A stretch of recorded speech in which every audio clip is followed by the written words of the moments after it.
because by that the eyes of our understanding are enlightened. And when your eyes are enlightened, then you begin to know. When you begin to see him for how he truly is, in all of his goodness, in all of his mercy, in all of his faithfulness. The Pharisees knew the text, but they did not know anything about God. They had passion, but their zeal was not based on intimacy with him. They knew his name, but they did not know his voice.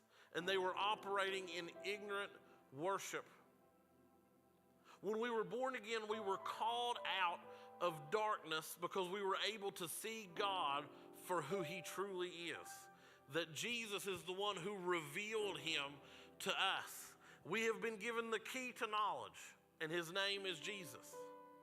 The Bible said in Proverbs that fear of the Lord is the beginning of wisdom. The fear or the reverence and the understanding and the admonishment, a heart of worship, a heart focused and centered on who God is. That is the heart of worship. That is the beginning of true biblical wisdom. But what are we doing with this knowledge of who God is? Are we hoarding it? Or are we using this knowledge of the Bible to win arguments, to settle political debates, or to harm others? We must use the scriptures to enable us to think like Jesus, to talk like Jesus, and ultimately to walk like Jesus. Only by knowing God can we be transformed into his image. And his truth was not meant to be hidden. It was not meant to be stymied. It is revealed for the humble. The woe here is calling out to us today because we are called to be stewards of the revelation of God's goodness. We are called to fling the doors that have been closed wide open and say, come taste and see that the Lord is good. And at the end of this intense, fiery chapter in Matthew chapter 23, Jesus said this in verse 37, "O Jerusalem, Jerusalem, the city that kills the prophets and stones those who are sent to it, how often would I have gathered your children together as a hen gathers her brood under her wings, and you were not willing." After exposing this counterfeit faith that they had been operating in, Jesus was talking about the people that I've sent to you, you've killed them. The messengers who had my word in their mouth, you killed them.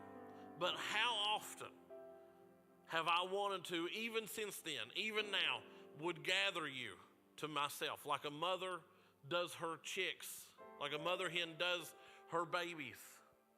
But you don't want it because they wanted to cling to a system. I wanted to gather you under my wings.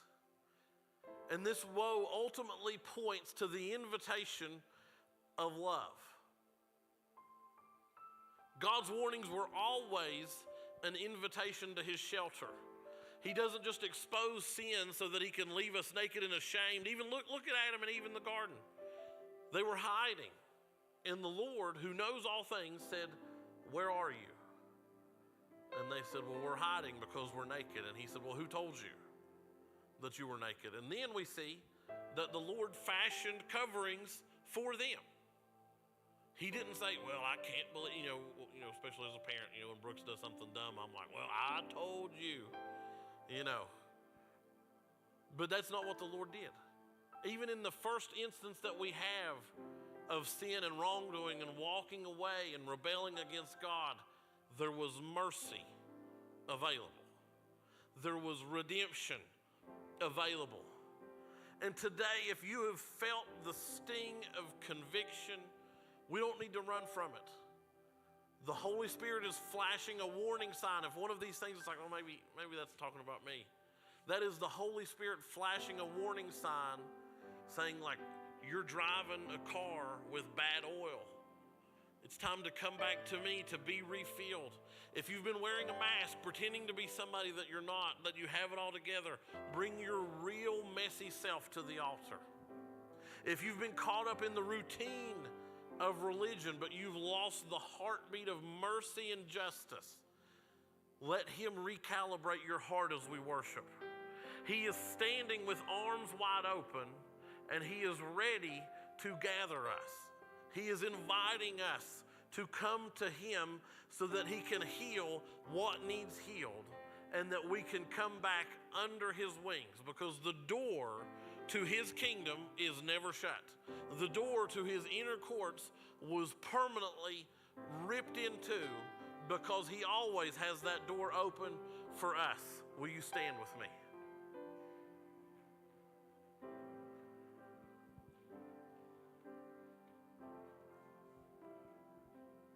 With everybody's head bowed and eyes closed, if there's somebody in here and you say, I want to know Jesus, I want to know who he is, I want to know his mercy, I want to know his love, then all I'm asking you to do is just slip up your hand and we'll all pray together.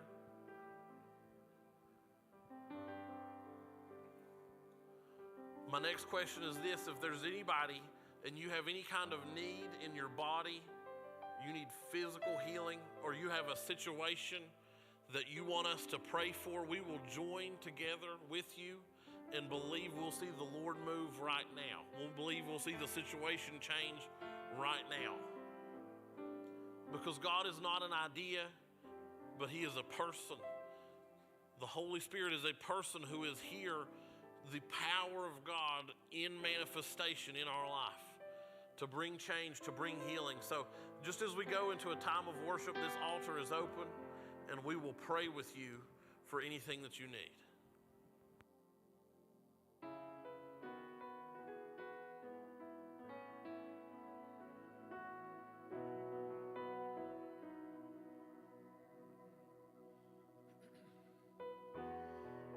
Coming back to the heart of worship, and it's all about you. Yes, it is.